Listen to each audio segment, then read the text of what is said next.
Hi, this is Lisa, and you are listening to I Love That Movie.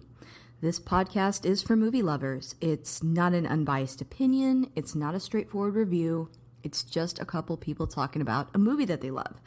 The format is each week I have a guest, and that guest and I discuss a movie that they love, something they're obsessed with, something they connect with. We'll talk about the plot, the director, and the actors, but we'll also talk about the personal connection my guest has with that movie.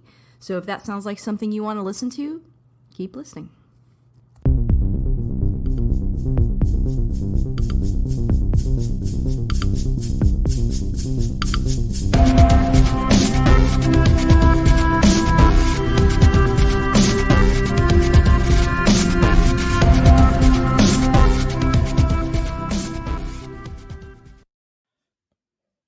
Hey, this is Lisa, and if you want to catch up with me on Twitter, you can find me at ILTM Podcast. You can also find me on Instagram at I Love That Movie Podcast, and we have a Patreon. The show is always free, but if you want to support us on there, you can. That's at patreon.com/I Love That Movie.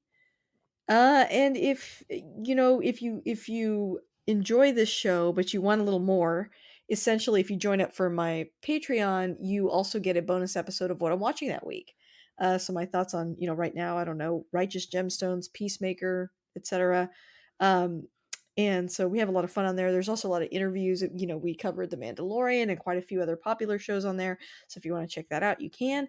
And I want to take a moment to thank my top patrons, and they are Chris Valga, Jeff Whitman, Philip Barker, and Michael Cross. Thank you guys so much for keeping the lights on. Last plug, if you like what you hear today on this show, please subscribe and rate the show. It does help new listeners find us. So I've got a guest on the podcast today, a friend of a pretty familiar voice you've heard on here before, Chase McKinney's. This is Eric Christopherson. Hello. Eric, thank you so much for coming on the show. Why don't you introduce yourself a little bit to the audience?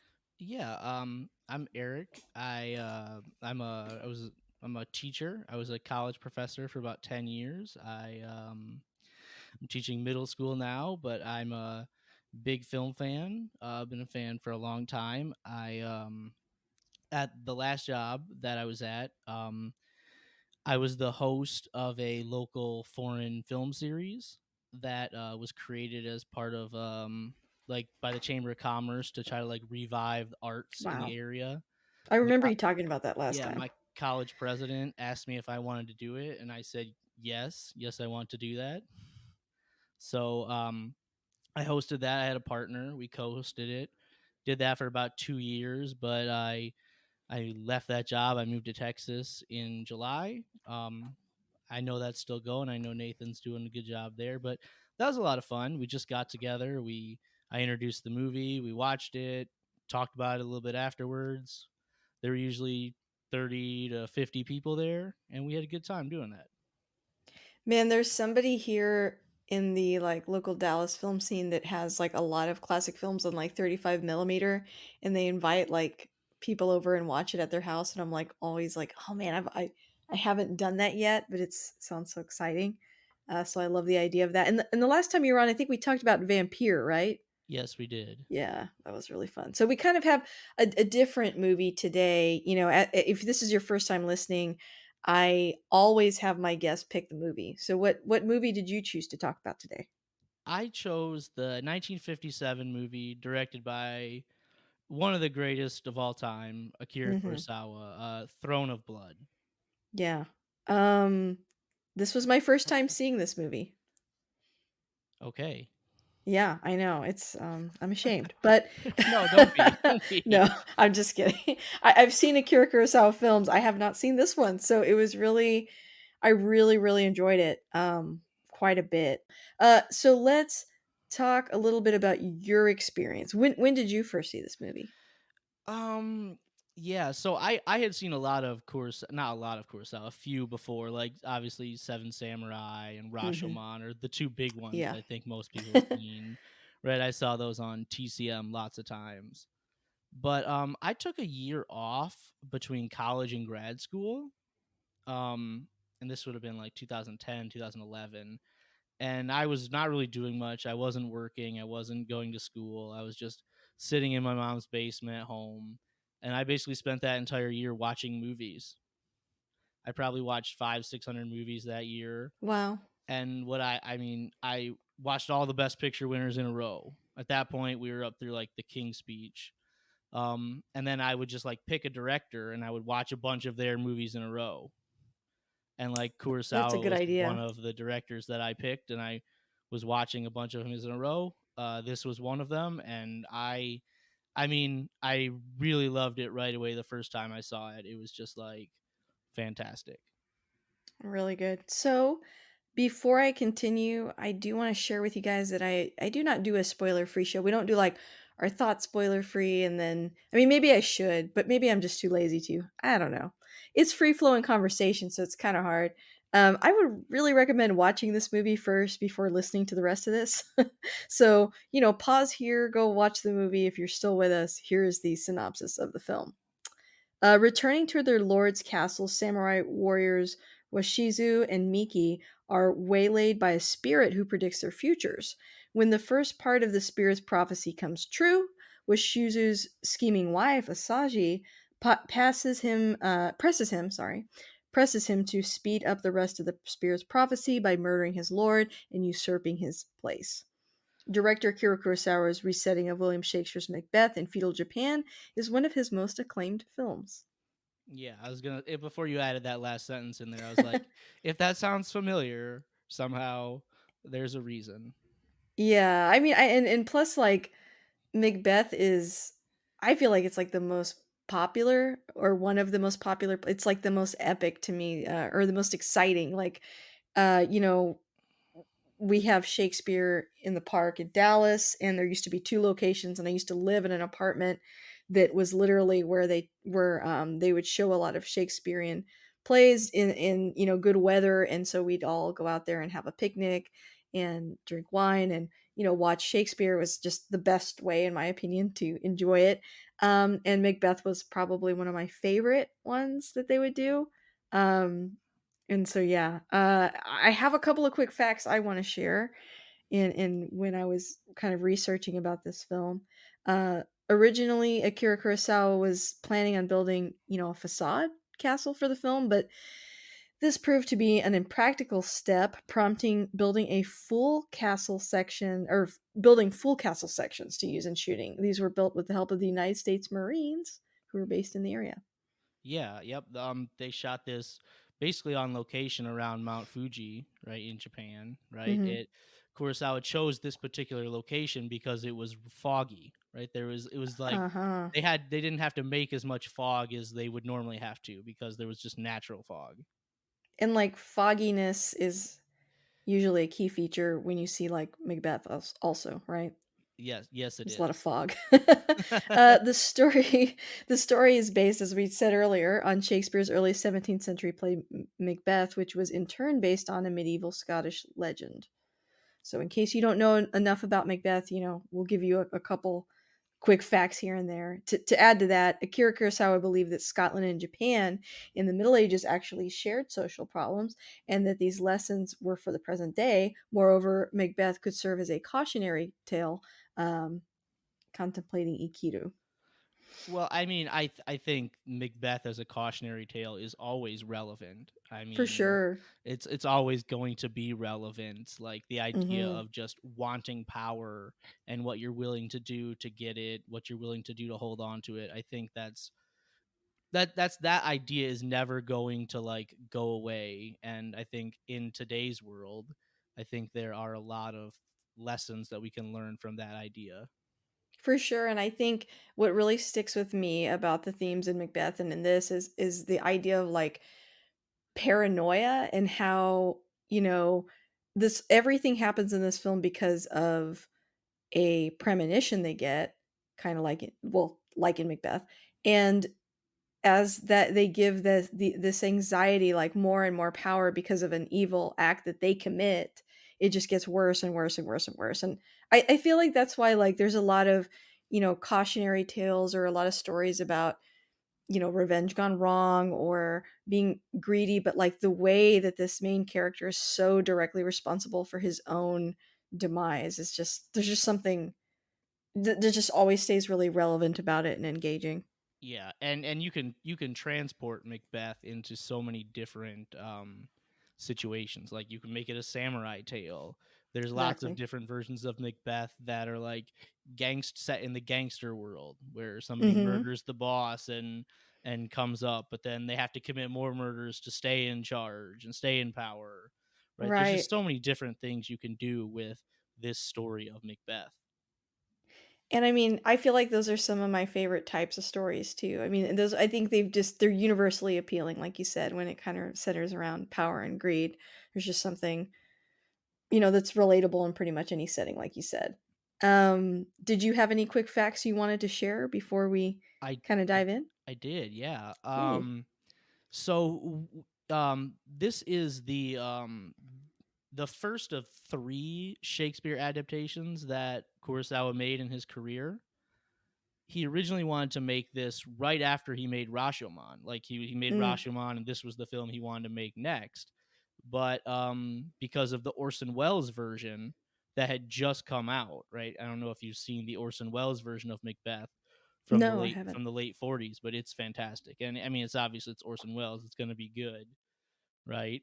Sure. But yeah, that movie is fantastic. But because that had just come out, Kurosawa delayed making this movie for several years because he Wow. didn't want two versions of Macbeth to be out at the same time. That makes sense because I'm sure there are some comparisons, but if they came out at the same time, that would be, you'd be comparing it minute to minute. Yeah, and then the other two movies that he made a movie called The Bad Sleep Well in 1960, which is based on Hamlet, but it's set in like the modern, right? The modern like 1960 like corporate world, right? And it's based on that Hamlet story of revenge and the father that was murdered, right? I mean, Mhm. and then he also made a movie in 1985, excuse me, not 55, 1985 called Ran, which Oh, is based okay. on King Lear. Wow, okay. And that is a samurai epic. And that's an epic in every sense of the word. It's like 3 hours long. It's shot in his wide Toho scope, which is the same thing as CinemaScope. And it's just in bright color, which is something you don't Mm, think of when you think of Kurosawa. You think of all this great black and white imagery, but then for Ran is sure. just shot in color and it's like stunning. Nice. Okay, I have to check these out. Hmm. Yeah, yeah, Ran is fantastic. Not to say that The Bad Sleep Well isn't, but like this one and Ran, I think, are definitely more of my favorites over that one. Gotcha. Hmm. Another thing that I had was, we call this movie Throne of Blood, but I always find it interesting, like how we translate foreign titles Oh, into okay. English, right? Yeah, So sometimes we do a literal translation. We just translate it exactly as it is, right? sure. Sometimes we call the movie by its foreign title. We don't even decide to translate it. I'm thinking of like La Strada. That's all we call it, Mhm. right? But if you're looking at the actual Japanese title, a literal translation would be Castle of the Spider Web, I see, would be the okay. literal translation. And I kind of actually like that title. It's about like the place and the setting and like the mystery and all the things that happen in like the castle and the surrounding woods.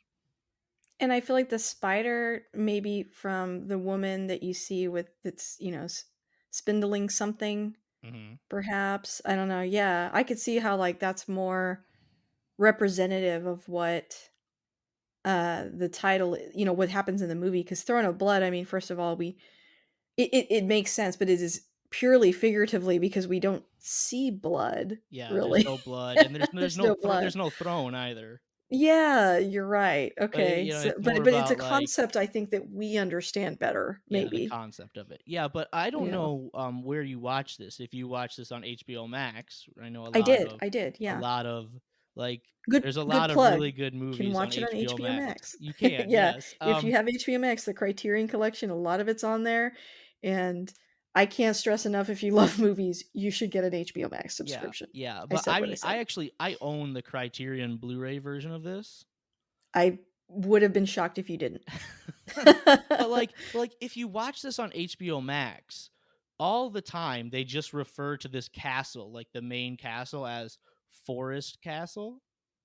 Huh. That's the only thing they call it, is Forest So Castle. there's different translation as well? But Wow. like if you watch the Criterion Blu-ray, at least the version that I have, it's always referred to as the Spiderweb Castle, which makes It's even almost more like they sense when you decided consider the title. yeah. It's almost like they decided, like, "That sounds silly in English, so we'll change it," but it's like, yeah, but then you lose the nuance of what it really means. Yeah, but and then if you just call it Forest Castle, that sounds really generic. It does. Like, I understood that it was important, but yeah, it's like, that's strange that they would change the title. That's always something you're gonna run into, though, with, with things that are subtitled is, oh, there's inevitably different versions, you know? Yeah. Um, I've run into that with other things that I'm just gonna say it, when I watch anime. Okay. I mean, not to compare, the generic anime that I watch to something as important as this in Japanese cinema, but it is my frame of reference of something I watched that's subtitled. And, sometimes there's different versions of that too, especially when they don't have it in America and you're watching a bootleg of it. Not that I would have ever done that, but you watch a whole series and get a very different version of it than what we get once we get the license. So I I, Mhm. I understand there's being different versions. Yeah. Yeah, and I guess one last little fact that I had is this movie was like influenced by Japanese no theater, which like Mm. I'm not an expert on Japanese theater. If you have any listeners that are, if I say anything wrong, please correct me. But like it's like it's a stylized form of theater, right? Where you have like Hmm. actors are doing very specific motions to represent very specific things, and Yeah. the actors wear masks all the time that like depict characters, stereotypes, and emotions. And so like Kurosawa showed a bunch of these pictures of these no masks to all of his actors, and he said, "This is the facial expression that I want you to try and represent." Right? These I'd noticed masks. that. Not that I, like, even knew that was the name for it, but I just noticed that sometimes their faces kind of looked like masks. Hmm.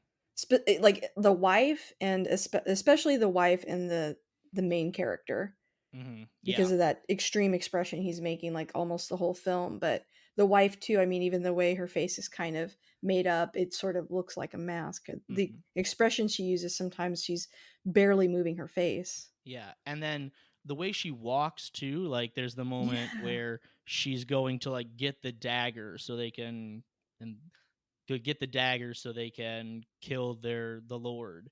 She's like walking really slow and she's dragging her feet, and that's like Yeah. typical of no theater to like represent like somebody who's about to do something evil as they drag their feet and walk really slow. I love that. Like, and I've seen like clips of like video clips like on different places like TikTok or YouTube or wherever where I've seen like not really knowing what exactly they were referencing, but seeing people, in Japan in sort of like a costume and making really specific motions and stuff like that. So I feel like I know what you're talking about a little bit, but yeah, definitely not an expert. But I think that that's so cool because I mean, when you think about it, this is based on Macbeth, which is a play, and so it's kinda like the movie sort of evokes a play as well, and it gives the whole thing this heightened sense of reality, that is really I don't know, just adds a layer to it. I really enjoyed that about it. Yeah, it's a good point. That Uh, was all like Go the ahead. facts that I had.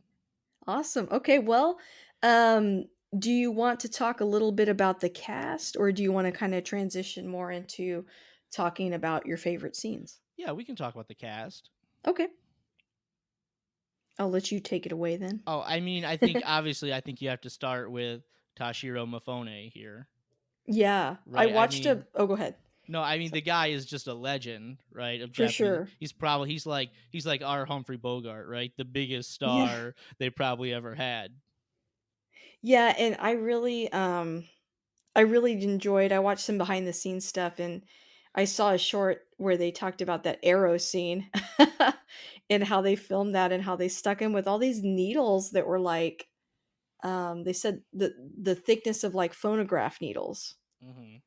and how just game he was for that, and how I think they did it all basically in one take, and then, talking about all of them getting drinks afterwards and just, being, like, relieved that it's over, Well, and just I don't know, it was fun to you talk see about the that. arrow scene, like from everything I've read, they were shooting real arrows at him.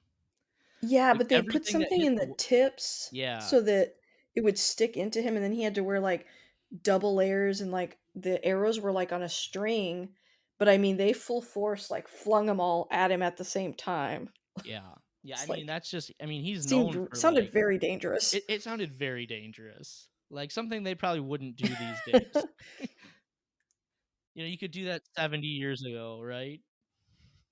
Yeah, and it's like, I guess they didn't use, like you said, they were real arrows. I guess they only replaced the tips, but replacing the tips with really big needles that are big enough for like a phone, like, a record player essentially, or bigger than that really for a phonograph. But that's terrifying sounding. Yeah, And yeah. then they had to be like all over him and around his head, so he had to kind of like, I mean, not move, right? Like he had Mhm. to like know exactly where to flail and all that as well. So Yeah. just goes to show he was dedicated. Yeah, I mean, he's known for being like a really physical actor, bringing that physicality Hmm. to all of his performances. I mean, I think you see that in like he made 16 movies with Akira Kurosawa in his career. He was like the main player, one of the main players in basically all of like the big movies that you think of from Akira Kurosawa.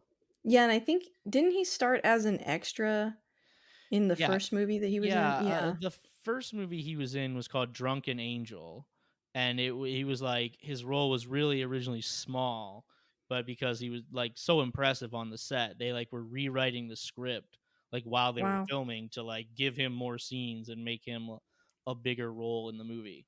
Yeah, I think he had a background in Japanese theater first, and then, yeah, he got discovered that way as an extra. But yeah, he's in. I mean, he's in Rashomon. He's the Yep. bandit. He's in Seven Samurai. He's the wannabe samurai that tags along. He just stands out so much, He like, does. you may not remember everybody's name, but you definitely remember his. Right, absolutely. Um, I mean, if you look at like the character of Noriyashu, yeah. If I'm gonna pronounce some of these things No, it's wrong. okay. On So my it's sometimes, yeah, it can kind of be presented differently, but I think on mine, I think it might be Noriyasu? Noriya, okay, right. But the actor, Takashi Simura, Yeah, I think Takashi Shimura, maybe? yeah. So he's our I'm he's sure our I'm not saying it right either. Yeah, yeah. He's our Macduff character, right? Mhm. If you're familiar with the play Macbeth, he's the Uh-huh. Macduff character, who's like the main antagonist. He's the person who in the play. I mean, it's 400 years old. I'll spoil the play, right? Yeah, I think you're safe. Yeah, he's the character who kills Macbeth in the play, not in Mhm. this movie, but in the play. And Got it. that actor, he is big in the Kurosawa movies too. He's the main character of Seven Samurai, like Mhm. the first person that they hire who then goes and puts together the rest of the team. Right. He's who trains all the villagers, like the main character there.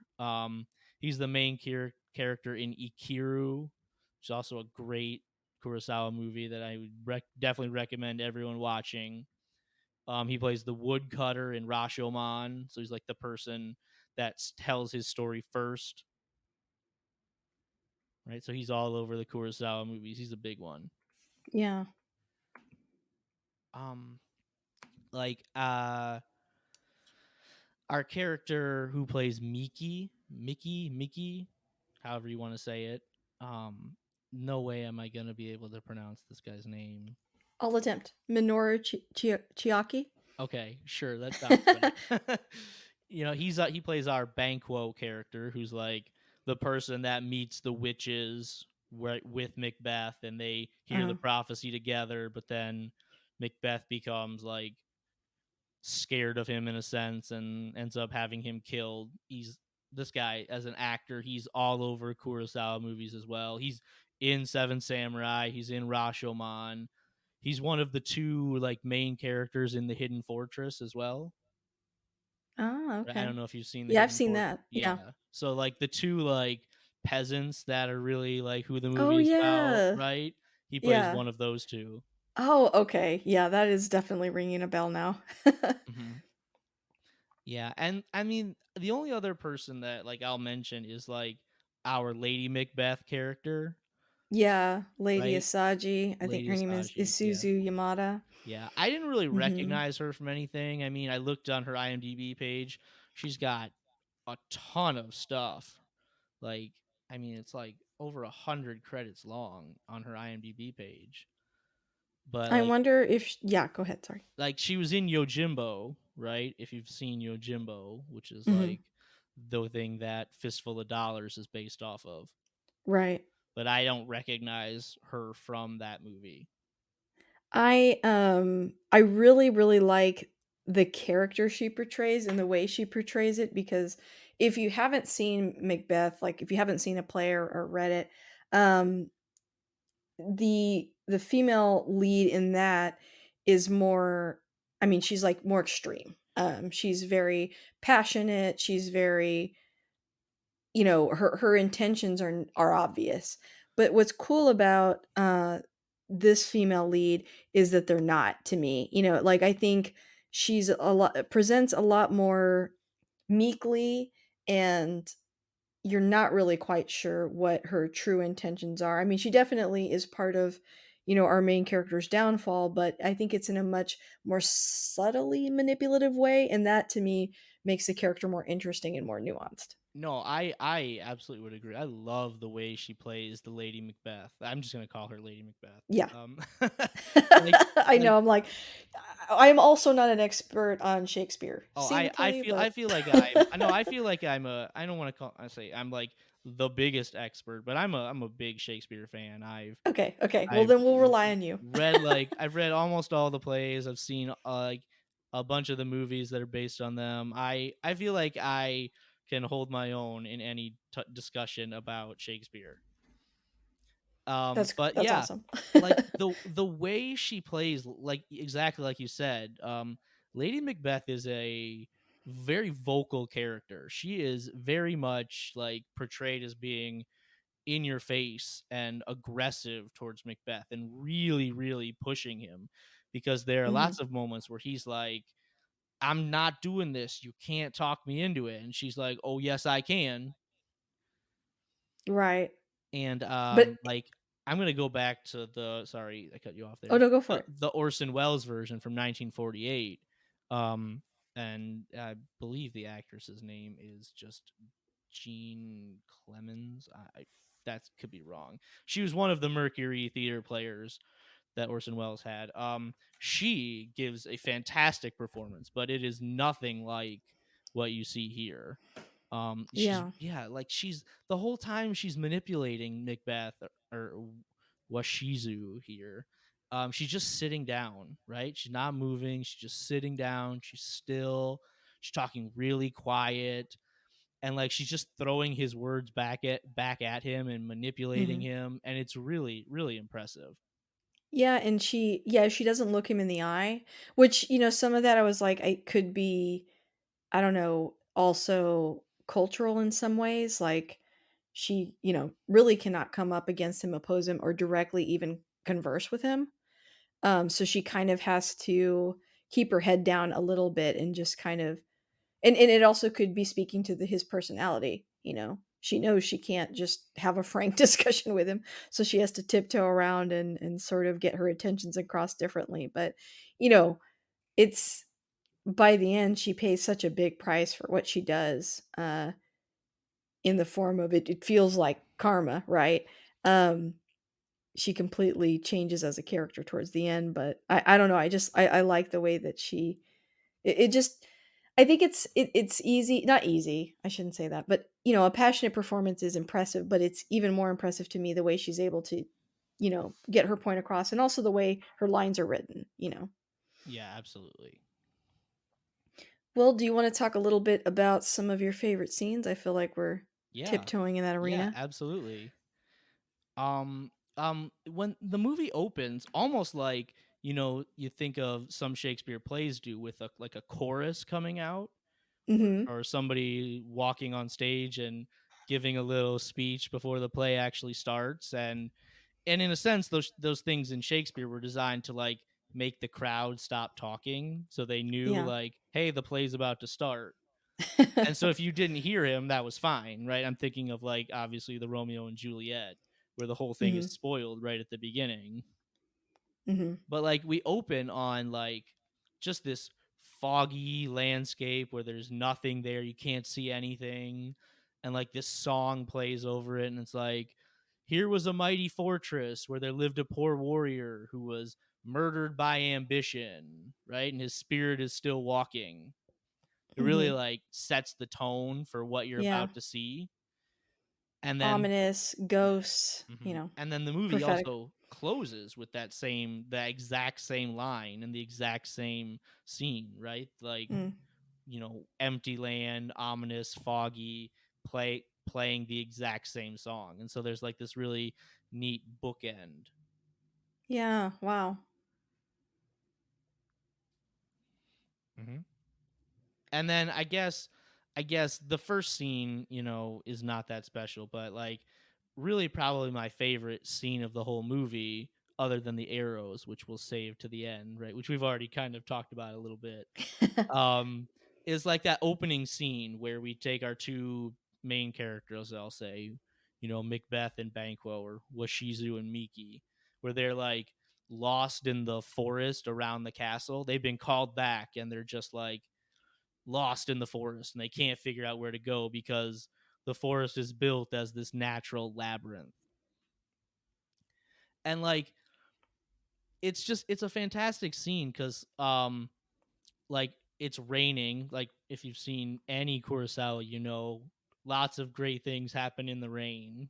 Yeah, and how the use of weather is a powerful way to convey emotions in the movie. But it's just like raining, there's thunder, there's Mhm. lightning. They're on horseback and they're going through the woods, and like there's these great tracking shots of them just like riding through the woods, but like we never see them quite clearly. Like the whole thing is shot from behind the trees, and so Mhm. we just see the limbs and the branches and the vines, and it almost like has this like spider web quality, right? Which is why Mm. I'm like really disappointed in this HBO Max version that didn't call it like the spider web castle, because I think Mm. that that's done on purpose with the way it Yeah. was shot. Yeah, that's interesting. I didn't know that because I was watching the HBO Max version. hmm But then, like this scene, it's like frantic. They're like, "We're lost. We've been traveling in this wood for hours. I thought we knew this woods. I thought we knew where we were going. Look, there's a hoof print of ours that we just passed." Yeah, kind of adding a supernatural quality hmm already to hmm what's going on. And then they hear the spirit laugh, and they're like, "Spirits are stopping us from getting out of here." They even say that. But then like this energy of this scene just comes like crashing to a stop, like just like almost like Yeah, a hard stop when we finally meet our spirit, right? In this it's just one spirit, like instead painted of the all 3 painted all witches, in yeah. white instead of the three weird sisters. Yeah. Yeah, I always think it's interesting, especially when you watch older movies, how they convey, like, ghosts or spirits, right? Because I mean, it's a person, right? Like, it's just another actor. But I think, like you said, the crashing to a halt and, other things about the scenery just really make it feel, I think, pretty eerie still. Oh yeah. Oh yeah. And I just love the way it lingers. Like Mhm. it goes on forever where like it's a she, but you don't necessarily know that right away. Yeah, yeah, almost seems genderless. I guess adding a little bit maybe to the supernatural quality of, like, you're not really sure what's going on. Yeah, and she's just sitting there spinning that wheel and like singing her song, and it goes on forever. Like I don't it's not forever, but it feels like it because we were just like racing through the woods at such a high fast pace, and now we've just Yeah. stopped and they're just watching her for so long.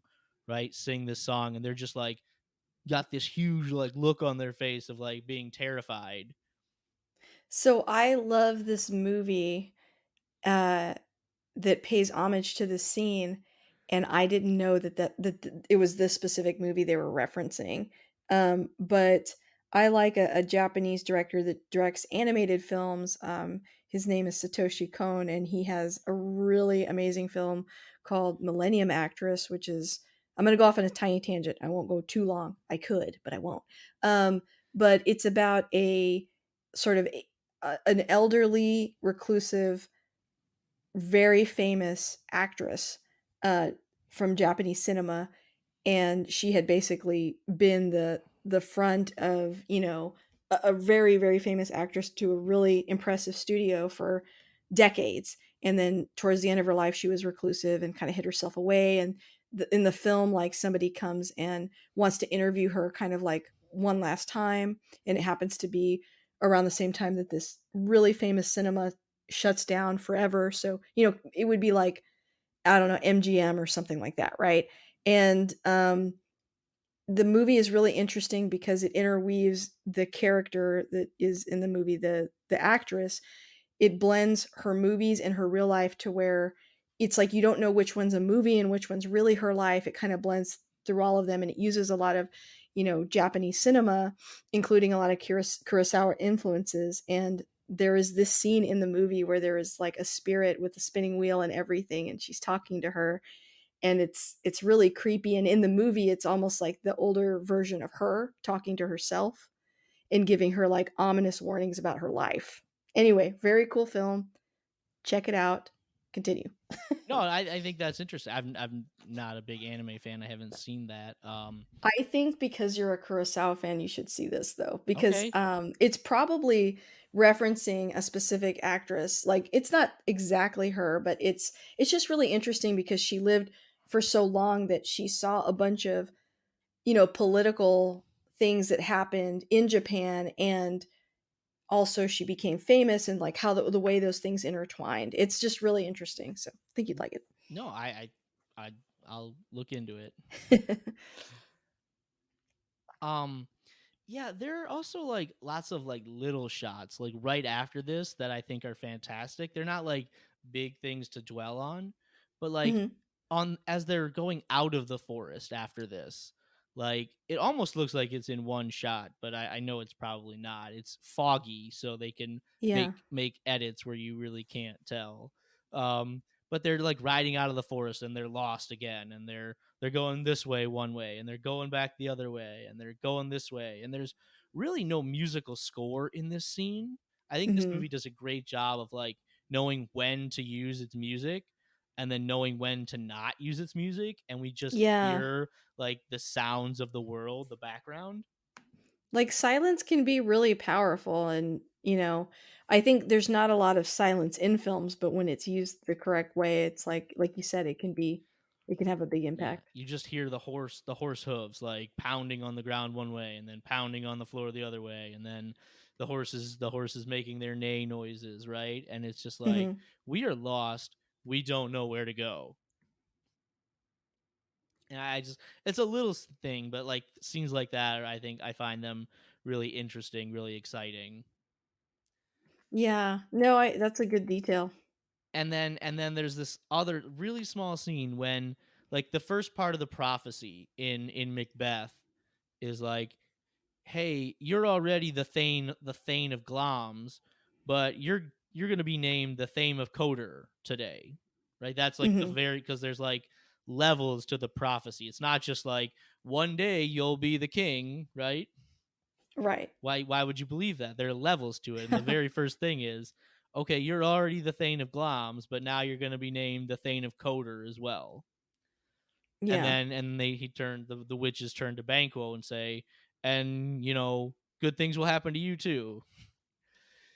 And so when they're like being recognized by their lord for driving back the rebellion at the beginning, like Mhm. all these prophets, the first part is come true. Like you are now like the lord of Castle One, and you are now the lord of this other castle, and like they both take their swords and they turn and walk away, and like the looks on their face, like this is like great acting where you don't have to like, talk or make a lot of loud movements. You can just like use your facial expressions, and when they turn and walk away, they're like, holy crap, we're freaking out because everything she said so far is coming true.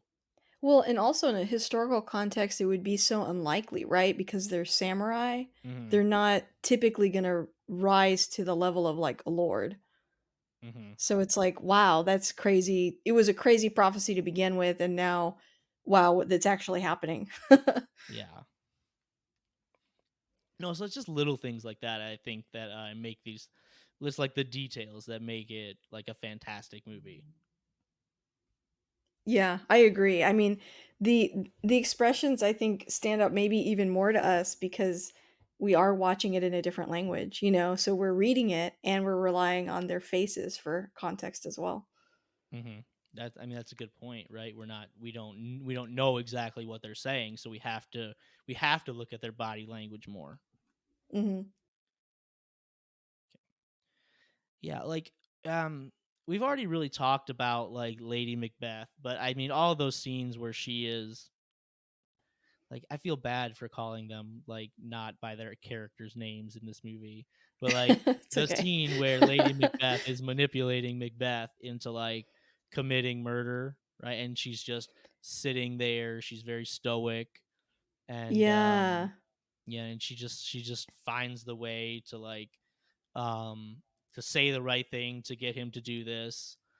And then, she walks out like really slow, as I said before, to grab the dagger, and she comes back, and like there's no music throughout the entire scene again. Like the musical score is just Yeah. off. And then there's this like one really loud, almost like scream type thing, which is like the moment that the murder takes place, but it's just really quick, and then it all cuts off again, the music. And he walks back, and he, just terrified of what he's done, just like in the play. Macbeth is really like shook when he commits the murder, as I think you should be. Yeah. But Well, Lady it's such a Macbeth slow is build. it is it really is. Like, she starts off with, okay, he happens to be here, so he's, like, vulnerable. You know, you could get even more power if, say we had, like, an heir and he's like, "I don't," but she's like, "I do, actually." And it's just like things are like falling into place to where he almost feels like he can't do anything but kill him, you Mhm. know? But I think she gets there so slowly with how she introduces each fact, and then she's like, the guards could be drunk. They already drink, and then if we poison the, and then we could poison them, or so that they're drunk, and then you could do this and da da da, and like this is the only opportunity to do that because like when else would they be here? And like she just kind of does it so slowly, it almost makes you feel like I'm trying to find the right way to say this without it sounding crazy, but it's like you can understand, you almost feel like you're in his shoes. Like it sounds like a person that wouldn't have normally killed someone being convinced, and I think that's what's kind of scary about the scenario and what's so intense about it. And then to add to that tension, you know, like you said, she gives him the sword and then he goes off and she just sits there and it seems like she's kind of also realizing like, wow, I really that worked. Like he's going to do this now. Mhm.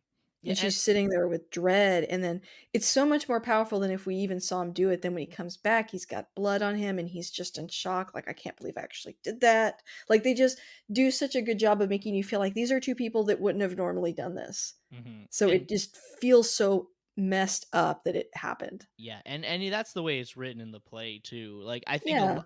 it's where the murder happens off screen or off stage, um, and he comes back, and I think that is in a sense more terrifying. It's almost like when you're watching a horror movie and you don't necessarily see the killer or don't necessarily Mhm. see what's happening, but everything like, oh, they grab him and they pull him off screen or something, right? Your Yeah. mind can almost make up something that's more terrifying, I agree.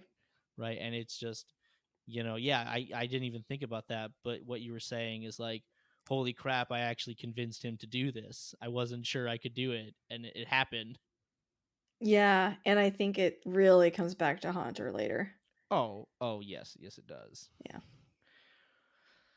Um, yeah, I mean the movie really then hits all of like the play's highlights. It obviously Yes. doesn't do every scene, but like there's after he becomes the king or the lord of Spiderweb Castle. I'm gonna call it Spiderweb Castle, not Forest Castle. Do it. They're having a banquet, right? And Mickey isn't there, or Miki, however it's said. And then Macbeth has this hallucination of the ghost of the friend that he's killed, right? And I love he's that part. he's like freaking out. He sees him once. Okay, it's fine. Calm down. Everyone sit down. I'm a little drunk. It's okay. We're good. Sit back down. Don't leave. Enjoy your time. And then he sees that again, and he's just like freaks out, and he pulls his sword and he runs over and he's stabbing the air, and you can see everybody just in the background is like absolutely terrified. Like, what is going on here?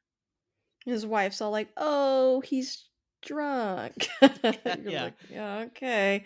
Like, but yeah, it's like his guilt is just driving him crazy at this point, Hmm. and it's making him like then he has that like freak out where he's like, "Everyone's against me. You all want to kill." And it's like, well, yeah, once you betray someone so completely, I mean, that plants the idea in your mind like who's to say that's not going to happen to you, Yeah. But you like know? like the idea of being like haunted by the ghosts of the people that you've wronged, that's like a big thing in Shakespeare. Oh, yeah. Oh, I Yeah. mean, like Yeah. Brutus is visited by the ghost of Julius Caesar on the eve Mhm. of the battle. Richard III is visited by a bunch of ghosts, like just in rapid succession, one after the other, right before the final battle at the end of Richard III. It's just a really big like trademark. Like, ghosts exist in Shakespeare's world. Right, right, right. Yeah. And then at the end of this scene, it's like everyone's left, but then the camera slowly turns and you see like the little waiting boy or whatever, like the Mhm. server who's like in the other corner from where everyone else was, and he's like don't see me, please don't see me, because he couldn't get out. He's like terrified when the camera just turns over and you see him. I know that shouldn't be funny, but I kind of laughed when you thought everyone was gone and he's still like hiding in the corner. Poor kid. Yeah, poor kid. No, I mean, and then obviously we've got the scene where Lady Macbeth then reaches her like breaking point, where she's basically all the bad actions that have happened to her are now coming back, right? And she's got Mhm. the blood on her hand, that damn spot, why won't it come off? And she's trying to wash her hands off all the blood, but like he hears like a scream from way off in the castle, right? And he goes and he sees all like the serving women like running away, and he's like, Mhm. "What's going on in there?" And he gets there, and she's like, she doesn't even have any water in the bowl. She's just got like an empty bowl in front of her, and she's Yeah. just there like pretending, or not pretending, she probably thinks there is, and she's dipping her hands into the water, right? And she's wiping it off. And I really love the way that she's still not like hysterical in a sense, right? She's still very Yeah. reserved and very calm, and she's like, why can't I wash the blood off my hands? Why can't? And I really appreciate the way they portrayed this version of the character. Mhm. just And she just ends up having, losing her child too. She does, yeah, So yeah. that was part of, like, the, sort of monkey's paw prediction of him having a son, but, it's stillborn. Yeah, it was like rotting inside of her, just like the way they said the castle is Mhm. starting to rot. Yeah.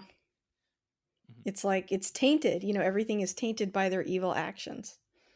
Yeah, and then like when we learn of the attack coming in, um, Washizu, he has to go and visit the spirit again in the forest, And of course, it's got to rain and it's got to thunder, right? Just like it always does at all those great moments. Yeah. And she tells him more of the prophecy. She's like, "You're not going to lose a single battle until the forest moves towards your castle." And he's like, "How does a forest move towards to the castle? Like that doesn't like how does that happen? Of course I'm not going to lose a battle." But then this is something like little details in this movie that I appreciate from the play that you might not necessarily pick up on Uh-huh. is like in this scene in the play, Macbeth visits the Weird Sisters and they conjure up like three apparitions, like Mhm. three creatures that all tell Macbeth one thing. And like after our spirit here tells Washizu like, hey, you know, you're not going to lose a battle till the forest moves. She then like transforms into like three different characters, three different people who all tell Macbeth something. And it's like, oh, there's a reason why we did three characters here because it's the three little visions that the Weird Sisters conjure up. Mm. And so like little details like that you might not even notice, right, if you're not familiar with Macbeth, that really make this film interesting, Yeah. which I That's really really love. cool. I did not notice that, so that's Yeah. awesome. Hmm. And then I guess, you know, the only other scene would be like the ending, the arrow scene, Yeah. which we've Where already it kind all of comes talked about. crashing down. It does. It all comes crashing down. The forest moves. The forest does move. It comes towards them. Yeah. Like, but one little thing, like in the play, we know that the forest is moving because we see scenes where they're like, cut down the trees and move toward us. But there's like this little scene where like the guards are watching at night and they hear like chopping noises and they're like, what's going on? And one of them's like, I don't know. Maybe they're building a fence, but it's like they're chopping down the trees, but like we don't necessarily know that's what they're doing. If you're not familiar with Yeah. the play, you don't know that's what you're doing. So almost kind of like the reveal in the movie where like all of a sudden the forest starts moving. You're like, wait, why is the forest moving?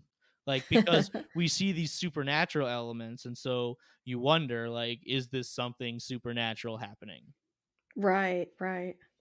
Right. But then all of his soldiers essentially turn on him and they start there's one arrow and then there's a bunch more, and this scene goes on for like a long time where they're just Yeah. like hundreds of arrows are just being shot at him. Some of them hit him, some of them land right in front of him, and he turns back the other way and he's just like freaking out and scared, and the arrows just keep coming, just keep shooting right at him. Yeah, it's pretty brutal. There's, like, no way he's gonna survive that one. No, and then finally he gets one right in the neck. And I really like this ending, like more, almost more than I like the ending of the play, as much as I like the play, because in the play, Macbeth is just killed by Macduff, or the character that he like tries to pin the murder on, like when he kills Mhm. King Duncan. Um, but I like it more that like his entire army turns on him here. It's not just like one person then getting revenge on Macbeth for the murder, but it's like everyone realizes how terrible this person has been and all of the Yeah. terrible things he's done. I'm not necessarily saying that justifies, killing him, but I like the idea of everyone realizes how bad he is and we just have to Yeah. stop this guy. He's truly gonna lose everything. Yes, he's truly going to lose everything. So it's like, yeah, you were in charge, but for, like, a minute.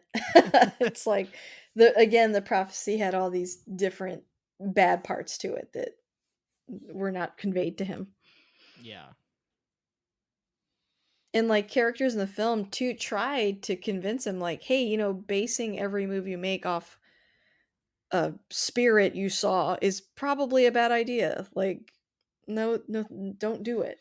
So, like, he had plenty of time, and then he's had all these outbursts in front of everybody. I mean, he just gave everyone so much ammo to turn on him Yeah, by but the end. but I mean, even if you pay even a little bit closer attention, when they come out of the woods after the first prophecy, like they're like they stop because they're exhausted, and then he says to his friend there, like, the thing that she said was going to happen, I've already dreamed of that happening.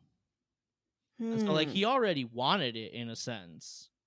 Gotcha. And then the friend's like, we dream about what we want. Who wouldn't want to be lord of a big castle like that? Yeah. And so, like, was he really just following the prophecy? Was he doing it because of that? Or was he doing it because he already actually wanted it? And this was just maybe like a reason for him to take those actions. Yeah, and yeah, and I guess I think this is you're referencing to like when the spirit is like, I know what you really want. Like, doesn't she kind of say that too? Where she's Yeah, she like, does. She your says something like that. desires. Yeah, because like they have that conversation, and then also the spirit kind of says, because he's like, no, I'm loyal to my lord and blah blah blah, and she's like, but what do you really want? A little bit like almost like I see through that though. That's not who you are. So kind of implying, like you said, that he's like always been bad. Hmm. He just needed an opportunity, an excuse. Yeah, that's fair. Yep. Well, any other scenes that we haven't covered yet? I mean, I don't think so. I think, Yeah, I I think we got think the main ones. the movie hits all of like the main plot points of the play, right? All Yes. of the big things, right? It's definitely an adaptation of the play. Yeah. Well, I guess that brings me to my last couple of questions. So, number one, we've been kind of discussing this whole time, but if you had to summarize, what is it about Throne of Blood that you keep coming back to? Like, why is this one of your favorite Akira Kurosawa films? I mean, well, I'm a big fan of Shakespeare. I really love Shakespeare. I love reading Shakespeare. I love watching plays live. I love watching movies that are based on them. I think the themes are timeless, right? some Yeah, people some people will argue that like it's not Shakespeare if it's doesn't have the language, right, the poetry. But I think to me, like, the story is what's more important. And I agree. people are trying to say like, well, is Shakespeare really relevant in our world this today, right? 400 years later, are these stories still relevant? And I think absolutely they are, right? Especially a story like Macbeth with Mhm. somebody who wants power, right? And I think we see that by, hey, look, they just made a new version of Macbeth, right? That just came out. Right. I haven't I Gosh, I haven't wanna seen see I that haven't so seen it bad. yet, but I can't yeah. wait to see it. But yeah, and the fact that, it's made by Akira Kurosawa, who is just, right, he's a genius behind the camera. He knows like how to frame a shot, whether it's like Mhm. shooting behind the branches, or how to shoot the arrow scene at the end, or just knowing when to make the right choices. And I like the fact that this movie it's not something like Seven Samurai. It's not a Yeah, big action movie. There really aren't yeah. any action scenes in this, right? It would be very easy to put some in, right? Mhm. But I think I love the fact that there are not those scenes.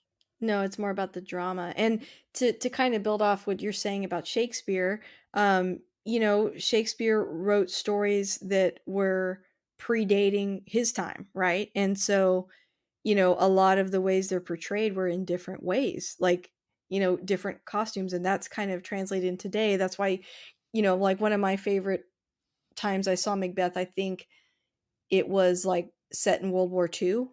So they were using like Shakespearean language, they were using the play, but they put it in the context of, a more modern day. And so that's what's so cool about Shakespeare's plays. His stories were so timeless. You could put them in any time. And some of that is because, he was building off of stories that were already there, right? Hmm. Previous to him. So yeah, I would challenge anyone saying that they're not relevant because they clearly are. And Yeah. you know, um, whenever you appreciate something like storytelling, go back to the original, go back to the basics. And I think this movie does a good job of reinterpreting that in a different way, but it feels so natural to the scenery because the stories were meant to be universal. Yeah, I mean, you're not gonna get the poetry. You're not gonna get the double double toil and trouble by the weird Yeah. sisters. You're not gonna get the the tomorrow and tomorrow and tomorrow speech, which ends with like a tale of sound and a tale told by an idiot full of sound and fury signifying nothing. Like you're not going to get Mhm. that language, but I think the story still is what I care more about and what you're able to tell in this different setting, and that's what keeps me coming back to it. Yeah.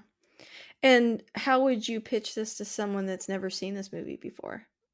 Um, well, I would say it's Shakespeare, it's Macbeth with samurais, directed by Like, by Kurosawa. Like yeah, like, yes, what more do you yes, want? yes, and yes, right?